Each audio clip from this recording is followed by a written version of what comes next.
जब बंदे हंकार आ जाता है वो सारिया लखा रुपया करोड़ों रुपया उन्होंने अपने केसा के उत्ते लाया है। ये तो कौम का काम है ना जी, ये कौम का काम है। क्योंकि मैं तुहानू बार बार कहता पाया इन्हों क्या कि मैं जितना करना सी करता। हुण तो ये दिल्ली गुरुद्वारा कमेटी का काम है, वो जाए वो तो कहती है ना लड़ाई असी लड़ीए। जे लड़ाई तुसी लड़ीए तो हुण क्यों मझधार दे विच भग रहे हो। इतनियां वड्डियां वड्डियां गल्लां श्रोमणी गुरुद्वारा प्रबंधक कमेटी करती है, दिल्ली सिख गुरुद्वारा प्रबंधक कमेटी है। ये मेरे घर का काम है, कुलदीप सिंह भोगल दे घर का काम है ही नहीं। ये दिल्ली गुरुद्वारा कमेटी ते श्रोमणी गुरुद्वारा प्रबंधक कमेटी उन्हां दोषियों नूं बाहर कढ़ना चाहती है, उन्होंने रिहा करवाना चाहती है। गृह मंत्री के पीए नूं क्या है कि रब का वास्ता है उत्थे जिहड़े दोषियों ने इतनी मेहनत की है वो सलाखा के बाहर निकल जाएंगे और दंगा पीड़ितों के जख्मां ते नमक छिड़किया जाएगा। सिख कौम कदे माफ़ नहीं करेगी ये जे तुसी यह जा कम कर दिता। तो ये मैं गल साफ कही है। प्राइम मिनिस्टर के जोड़े ऑफिस के बंदे है उन्होंने मैनू बुला के सारे कागज़ भी मंगे, मैं कागज़ दिते। मैं जितनी मेहनत करनी सी उत्थे कर दी है। बंदे अंदर है हैं, जे सारे बंदे छुट गए कौम सानू कदे माफ़ नहीं करेगी। सिखां दीआं दो सिरमौर जथेबंदियां ने पंजाब की गल करिए तो श्रोमणी गुरुद्वारा प्रबंधक कमेटी तो दिल्ली की गल करिए तो दिल्ली सिख गुरुद्वारा प्रबंधक कमेटी, इन्हां दोनों ही सिरमौर जथेबंदियां नूं संस्थावां नूं जो है जथेदार कुलदीप सिंह भोगल वल्लों एक अपील की गई सी हथ जोड़ के 15 दिन पहला लगभग सितंबर के महीने दे विच जेकर बीते महीने की गल करिए कि 1984 की लड़ाई जो इन्ने सालों तो इकल्ले लड़ते आए ने अपनी जान की परवाह ना करदियां अपने खर्चे ते उत्थे जांदे रहे, अपने खर्चे ते ही वकीलों नूं उत्थे करते रहे। सारी मेहनत इन्होंने की है तो हुण लाहा लैण लई जिहड़े आ सब अगे आ रहे हैं। पर हुण जिस तरीके नाल SIT की कार्रवाई थोड़ी ढिली चल रही है, कुछ मुलजमां नूं जिहड़ी जमानतां मिल रही ने उन्हां नूं लैके भी ये कानपुर जिहड़ा जा रहे हैं, इलाहाबाद जा रहे हैं, अपने वकील नाल गलबात कर रहे हैं, उन्हां नूं लैके जा रहे हैं, SIT दे नाल मुलाकात कर रहे हैं। तुसीं तस्वीरां दे विच भी लगातार देख सकते हो कि किस तरीके नाल ये SIT दे नाल जिहड़ा है बैठक चल रही है, इन्हां दी गलबात चल रही है। और होर वधेरे जानकारी लई गलबात करांगे, साडे नाल मौजूद ने। वाहिगुरू जी का खालसा वाहिगुरू जी की फतेह। भोगल साहब जेकर गल करिए 15 दिन पहला असी इसे ही जगह पर बैठ के तुसी फिर अपील की सी श्रोमणी गुरुद्वारा प्रबंधक कमेटी नूं, दिल्ली सिख गुरुद्वारा प्रबंधक कमेटी नूं कि मेरे नाल साथ दिता जाए, आपसी निजी मवादां नूं छड्ड के जिहड़ा है सिख कौम का मसला है, सिखां नूं इंसाफ चाहिए। तो फिर भी जिहड़ा है 15 दिन दे विच कोई कार्रवाई नहीं हुई है। उन्हां वल्लों तुहानूं कोई टैलीफोन आया है या कोई गलबात हुई है इस तरीके की? देखो अपील की मगर उदा कोई असर नहीं होया। मैं टैलीफोन ते सब तो पहला दिल्ली सिख गुरुद्वारा प्रबंधक कमेटी दे प्रधान नूं टैलीफोन किया। उन्होंने मैनू मैं सारी गल दसी। उन्होंने मैनू कहा कि असी गुरबख्श सिंह नाल गल करके जिहड़े तुहाडे नाल पहले हुंदे सी वकील उन्हां नाल गल करके आपां ना कल मीटिंग करके असी उन्होंने उस काम दे विच ला देंगे। मैं भी गुरबख्श सिंह नाल उन्होंने बेनती की थी, वो कहंदा ठीक है। मैं सज्जन कुमार का केस देख के मैं भी तुहाडे नाल चला जाऊँ, क्योंकि जब तक दिल्ली का प्रधान मीटिंग नहीं करेगा उहदे नाल उन्होंने कहेगा नहीं, वो नहीं जाएगा। लगातार मैं टैलीफोन किए, कम से कम मेरा ख्याल 7 टैलीफोन मैं उन्होंने किए दिल्ली के प्रधान नूं जो गुरुद्वारा कमेटी दे। मैनू ये लगता है उहदे हंकार की वजह नालों वो एक कम नहीं कर रहा। जब बंदे हंकार आ जाता है वो सारिया लखा रुपया करोड़ों रुपया उन्होंने अपने केसा के उत्ते लाया है। ये तो कौम का काम है ना जी, ये कौम का काम है। क्योंकि मैं तुहानू बार बार कहता पाया इन्हों क्या कि मैं जितना करना सी करता। हुण तो ये दिल्ली गुरुद्वारा कमेटी का काम है, वो जाए वो तो कहती है ना लड़ाई असी लड़ीए। जे लड़ाई तुसी लड़ीए तो हुण क्यों मझधार दे विच भग रहे हो। जब मझधार दे विच कोई भगदा है तो उसकी जिहड़ी नीयत है वो मैनू लगता खराब होंदी है। ਇਹਨਾਂ ਨੇ ਨਹੀਂ ਕੀਤਾ ਤੇ ਮੈਂ ਫਿਰ ਸ਼੍ਰੋਮਣੀ ਗੁਰਦੁਆਰਾ ਪ੍ਰਬੰਧਕ ਕਮੇਟੀ ਦੇ ਪ੍ਰਧਾਨ ਨੂੰ ਟੈਲੀਫੋਨ ਕੀਤਾ ਕਿ ਇੰਝ ਗੱਲ ਹੈਗੀ ਹੈ, ਤੁਸੀਂ ਮਦਦ ਕਰੋ। ਦਿੱਲੀ ਸਿੱਖ ਗੁਰਦੁਆਰਾ ਪ੍ਰਬੰਧਕ ਕਮੇਟੀ ਨੂੰ ਵੀ ਮੈਂ ਕਿਹਾ, ਤੁਸੀਂ ਵੀ, ਤੁਹਾਨੂੰ ਕਿਹਾ, ਤੁਸੀਂ ਵਕੀਲ ਅੱਛੇ ਕਰੋ, ਮਾਰੇ ਕਰੋ, ਮਗਰ ਕਰੋ ਸਹੀ। ਮਗਰ ਉਹਨਾਂ ਦਾ ਵੀ 15 ਦਿਨ ਤੇ ਕੋਈ ਟੈਲੀਫੋਨ ਨਹੀਂ ਆਇਆ। ਮੈਂ ਕੀਤੇ ਟੈਲੀਫੋਨ, ਉਹਨਾਂ ਦੇ ਪੀਏ ਨੇ ਚੁੱਕਿਆ ਤਲਕ ਨਹੀਂ। ਮੈਨੂੰ ਤੇ ਹੈਰਾਨਗੀ ਹੁੰਦੀ ਏ, ਇਤਨੀਆਂ ਵੱਡੀਆਂ ਵੱਡੀਆਂ ਗੱਲਾਂ ਸ਼੍ਰੋਮਣੀ ਗੁਰਦੁਆਰਾ ਪ੍ਰਬੰਧਕ ਕਮੇਟੀ ਕਰਦੀ ਏ, ਦਿੱਲੀ ਸਿੱਖ ਗੁਰਦੁਆਰਾ ਪ੍ਰਬੰਧਕ ਕਮੇਟੀ ਏ। ਇਹ ਮੇਰੇ ਘਰ ਦਾ ਕੰਮ ਹੈ, ਕੁਲਦੀਪ ਸਿੰਘ ਭੋਗਲ ਦੇ ਘਰ ਦਾ ਕੰਮ ਹੈ ਹੀ ਨਹੀਂ। ਇਹ ਕੰਮ ਦਾ ਕੌਮ ਦਾ ਬੀੜਾ ਇਹ ਮੈਂ ਚੁੱਕਿਆ ਸੀ ਜਦ ਸਾਰੀ ਕੌਮ 1984 ਦੇ ਵਿੱਚ ਜੇਲ੍ਹਾਂ ਦੇ ਵਿੱਚ ਸੀ। ਤੇ ਉਸ ਟਾਈਮ ਅਵਤਾਰ ਸਿੰਘ ਹਿੱਤ ਤੇ ਕੁਲਦੀਪ ਸਿੰਘ ਭੋਗਲ ਨੇ ਇਸ ਲੜਾਈ ਨੂੰ ਸ਼ੁਰੂ ਕੀਤਾ। ਅਖਿਲ ਭਾਰਤੀ ਦੰਗਾ ਪੀੜਿਤ ਰਾਹਤ ਕਮੇਟੀ ਬੈਠੀ। ਅੱਜ ਜਿਹੜੇ ਸਾਬਕਾ ਜੱਜ ਹਾਈ ਕੋਰਟ ਦੇ ਹੈਗੇ ਹਨ RS ਸੋਢੀ, ਉਹ ਜਿੰਦੇ ਹੈਗੇ ਹਨ। ਰਜਿੰਦਰ ਸਿੰਘ ਕੇਰ ਸਿੰਘ ਦਾ ਮੁੰਡਾ ਜੋ ਹੈ ਉਹ ਵੀ ਇਸ ਟਾਈਮ ਜਿੰਦਾ ਹੈਗਾ।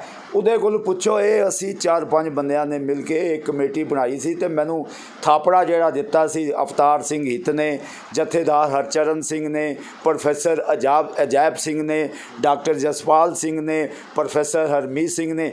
ਅੱਜ ਇਹਨਾਂ ਕੋਲ ਪੁੱਛਿਆ ਜਾਵੇ ਨਾ ਕਿ ਇਹ ਦਿੱਲੀ ਗੁਰਦੁਆਰਾ ਕਮੇਟੀ ਕੀ ਕਰ ਰਹੀ ਹੈ ਔਰ ਸ਼੍ਰੋਮਣੀ ਗੁਰਦੁਆਰਾ ਪ੍ਰਬੰਧਕ ਕਮੇਟੀ, ਤੇ ਮੈਨੂੰ ਹੈਰਾਨਗੀ ਆਉਂਦੀ ਹੈ।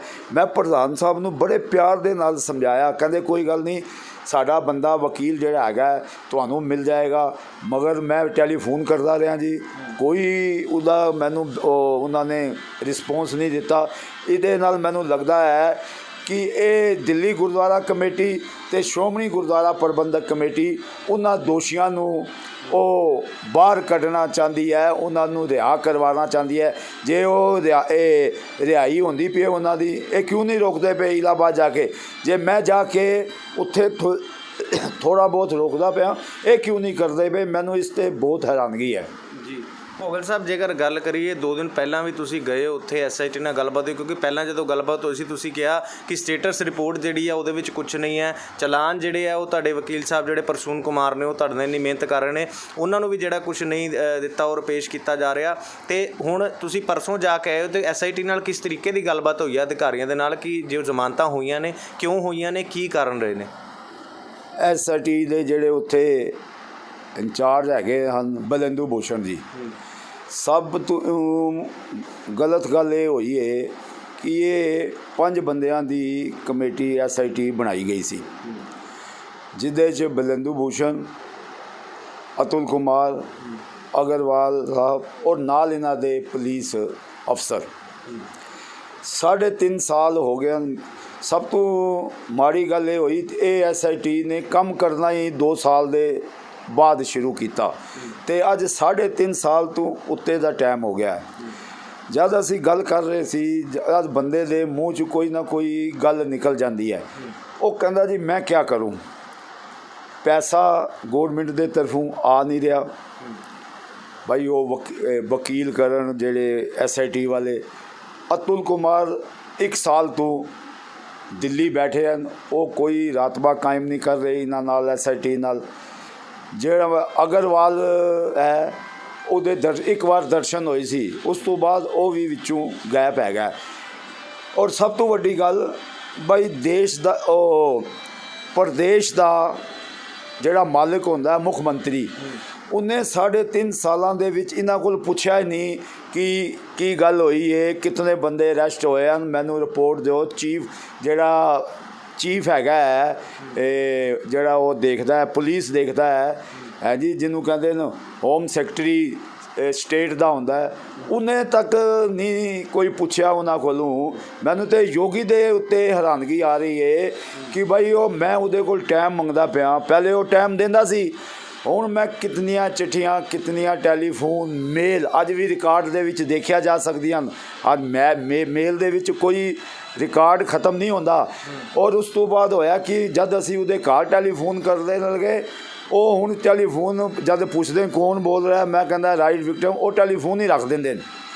ਉਸ ਤੋਂ ਬਾਅਦ ਮੈਂ ਦੇਸ਼ ਦੇ ਗ੍ਰਹਿ ਮੰਤਰੀ ਨੂੰ ਲਗਾਤਾਰ ਰਾਬਤਾ ਕਾਇਮ ਕੀਤਾ। ਇੱਕ ਵਾਰ ਉਹਨਾਂ ਨੇ ਮੇਰੇ ਨਾਲ ਟੈਲੀਫੋਨ 'ਤੇ ਗੱਲ ਕੀਤੀ।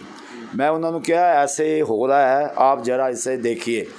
ਪ੍ਰਧਾਨ ਮੰਤਰੀ ਨੂੰ ਮੈਂ ਚਿੱਠੀ ਪਾਈ, ਮੇਲ ਕੀਤੀਆਂ, ਉਹਨਾਂ ਦੇ ਆਫਿਸ ਜਾ ਕੇ ਗਿਆ। ਉਹਨਾਂ ਨੇ ਇਹ ਕੀਤਾ, ਮੈਨੂੰ ਨਾ ਟਾਈਮ ਦੇ ਦਿੱਤਾ ਅਮਿਤ ਸ਼ਾਹ ਦੇ ਨਾਲ। ਮੈਂ ਟਾਈਮ ਮੰਗਦਾ ਸੀ, ਮੈਨੂੰ ਨਹੀਂ ਮਿਲ ਰਿਹਾ ਸੀ। ਉਹਨਾਂ ਦੇ ਕਹਿਣ ਦੇ ਉੱਤੇ ਮੈਨੂੰ ਟਾਈਮ ਮਿਲ ਗਿਆ। 3 ਵਜੇ ਦਾ ਟਾਈਮ ਸੀ। ਅੱਜ ਉਸ ਗੱਲ ਨੂੰ ਵੀ 3 ਮਹੀਨੇ ਹੋ ਗਏ ਹਨ। ਮੈਂ ਯੂਪੀ ਤੋਂ, ਕਾਨਪੁਰ ਤੋਂ ਬੰਦੇ ਮੰਗਾਏ, ਬਈ ਤੁਸੀਂ ਆ ਜਾਓ, ਆਪਾਂ ਮਿਲ ਕੇ 11-12 ਬੰਦਿਆਂ ਦਾ ਡੈਲੀਗੇਸ਼ਨ ਉਹ ਮਿਲੇਗਾ ਗ੍ਰਹਿ ਮੰਤਰੀ ਨੂੰ। ਜਦ ਅਸੀਂ 2:45 ਵਜੇ ਉਹਦੇ ਪੀਏ ਦਾ ਟੈਲੀਫੋਨ ਆ ਗਿਆ ਗ੍ਰਹਿ ਮੰਤਰੀ ਦੇ ਕਿ ਉਹ ਜਲਦੀ ਨਾ ਚਲੇ ਗਏ, ਆਪਕੋ ਫਿਰ टाइम दिया जाएगा।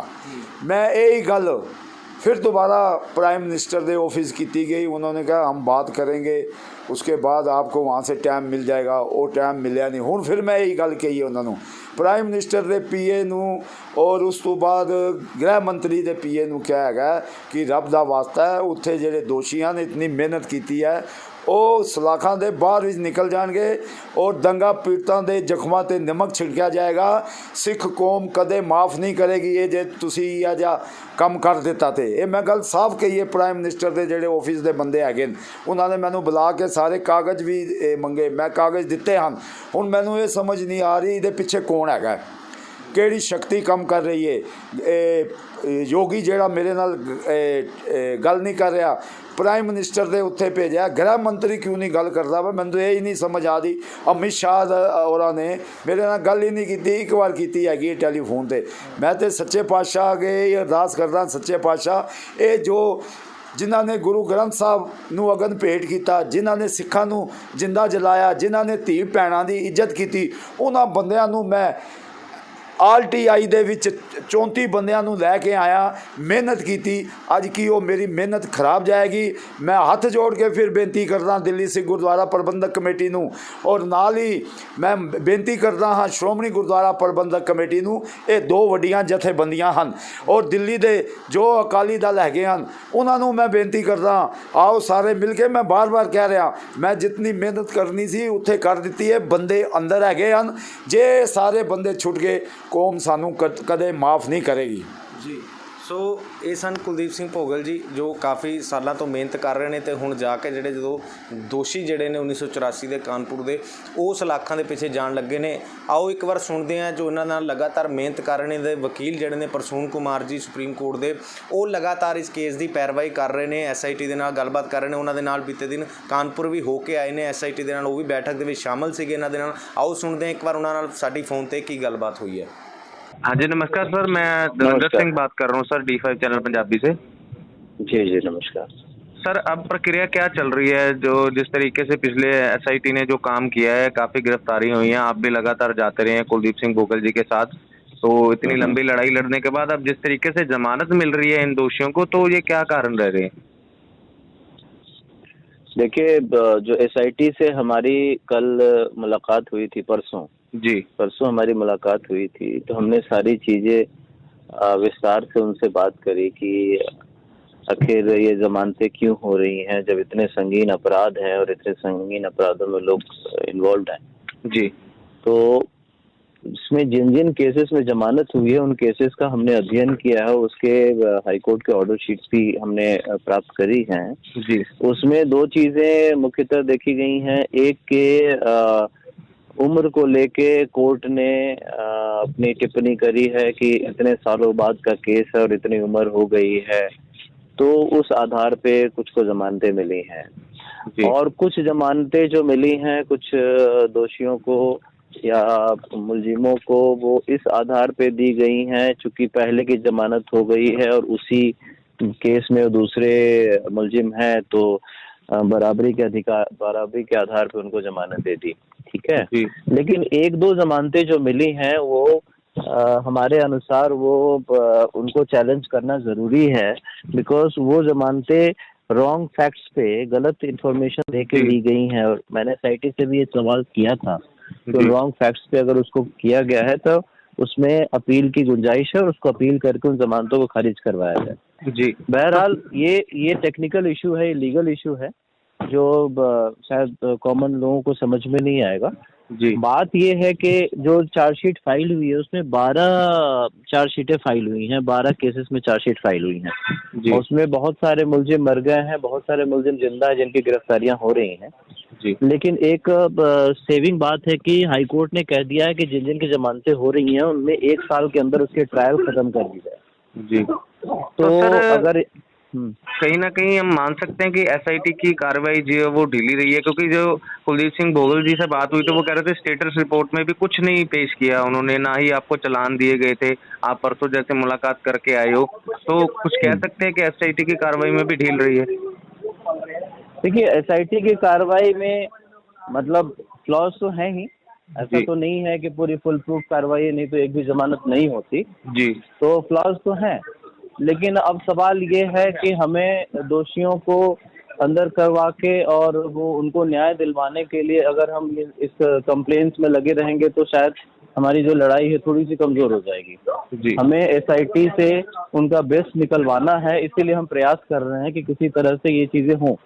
लेकिन आज के डेट में जो जमानतें हुई हैं उसमें एक चीज कहने वाली बात है कि संगीन अपराधों वाले मामले में 1-2 जमानतें जो हुई हैं उसको चैलेंज करना है, क्योंकि उन्होंने कुछ रॉन्ग फैक्ट्स पे जमानतें ली तो हैं। सर कुछ बता Otherwise- सकते हैं फैक्ट्स क्या लगे हैं जिस वजह से उनको जमानत मिल गई?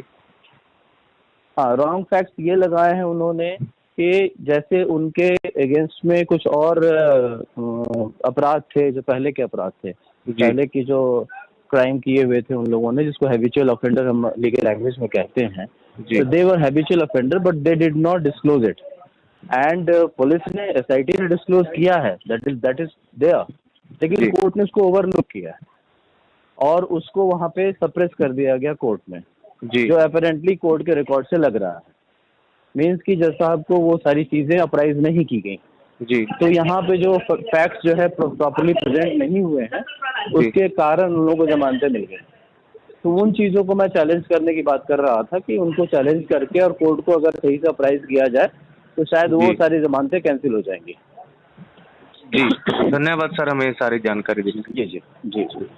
ਸੋ ਤੁਸੀਂ ਕੁਲਦੀਪ ਸਿੰਘ ਭੋਗਲ ਜੀ ਨੂੰ ਵੀ ਸੁਣਿਆ। ਅੱਜ ਫਿਰ ਇੱਕ ਵਾਰ 15 ਦਿਨ ਬਾਅਦ ਕੁਝ ਨਾ ਹੱਥ ਲੱਗਣ ਤੇ ਫਿਰ ਇੱਕ ਵਾਰ ਦੋਨੋਂ ਜਥੇਬੰਦੀਆਂ ਨੂੰ ਅਪੀਲ ਕੀਤੀ ਹੈ, ਸ਼੍ਰੋਮਣੀ ਗੁਰਦੁਆਰਾ ਪ੍ਰਬੰਧਕ ਕਮੇਟੀ ਨੂੰ, ਦਿੱਲੀ ਸਿੱਖ ਗੁਰਦੁਆਰਾ ਪ੍ਰਬੰਧਕ ਕਮੇਟੀ ਨੂੰ, ਕਿ ਇਹਨਾਂ ਦਾ ਸਾਥ ਦਿੱਤਾ ਜਾਏ, ਸਹਿਯੋਗ ਦਿੱਤਾ ਜਾਏ, ਕਿਉਂਕਿ ਇਹ ਕੋਈ ਘਰ ਦਾ ਕਿਸੇ ਦਾ ਕੰਮ ਨਹੀਂ ਹੈ, ਕੋਈ ਨਿੱਜੀ ਕੰਮ ਨਹੀਂ ਹੈ, ਇਹ ਸਿੱਖ ਕੌਮ ਦਾ ਮਸਲਾ ਹੈ, ਸਿੱਖ ਕੌਮ ਨੂੰ ਇਨਸਾਫ ਦਿਵਾਉਣ ਦਾ ਕੰਮ ਹੈ ਤੇ ਇਸ ਦੇ ਵਿੱਚ ਜਲਦ ਤੋਂ ਜਲਦ ਜਿਹੜਾ ਇਹਨਾਂ ਦੀ ਮਦਦ ਕਰਨੀ ਚਾਹੀਦੀ ਹੈ। ਔਰ ਪ੍ਰਸੂਨ ਕੁਮਾਰ ਜਿਹੜੇ ਵਕੀਲ ਨੇ ਉਹਨਾਂ ਦਾ ਵੀ ਸੁਣਿਆ ਕਿ ਕੀ ਨੈਗਲੀਜੈਂਸੀ ਐਸਆਈਟੀ ਦੀ ਰਹੀ ਹੈ, ਸਰਕਾਰ ਇਸ ਵਿੱਚ ਕੀ ਕਰ ਰਹੀ ਹੈ ਔਰ ਕੋਰਟ ਇਸ ਵਿੱਚ ਕੀ ਕਰ ਰਹੀ ਹੈ, ਉਹ ਸਾਰੀ ਨੈਗਲੀਜੈਂਸੀਆਂ ਦੀ ਜੋ ਗੱਲ ਹੈ ਉਹ ਤੁਸੀਂ ਰੂਬਰੂ ਸੁਣੀ ਹੈ ਆਪਣੇ ਕੰਨਾਂ ਦੇ ਨਾਲ। ਹੁਣ ਦੇਖਣਾ ਹੋਏਗਾ ਜਿਸ ਤਰੀਕੇ ਨਾਲ ਅੱਜ 15 ਦਿਨ ਬਾਅਦ ਫਿਰ ਅਪੀਲ ਕੀਤੀ ਹੈ ਕਿ ਦਿੱਲੀ ਸਿੱਖ ਗੁਰਦੁਆਰਾ ਪ੍ਰਬੰਧਕ ਕਮੇਟੀ ਜਾਂ ਸ਼੍ਰੋਮਣੀ ਗੁਰਦੁਆਰਾ ਪ੍ਰਬੰਧਕ ਕਮੇਟੀ ਨਾਲ ਦੀ ਬਾਂਹ ਫੜੇਗੀ, ਕਿਉਂਕਿ ਇਹ ਪੂਰੀ ਸਿੱਖ ਕੌਮ ਦਾ ਮਸਲਾ ਹੈ ਜਿਹੜਾ ਜਲਦ ਤੋਂ ਜਲਦ ਹੱਲ ਹੋਣਾ ਚਾਹੀਦਾ ਔਰ ਸਿੱਖਾਂ ਨੂੰ ਇਨਸਾਫ ਮਿਲਣਾ ਚਾਹੀਦਾ।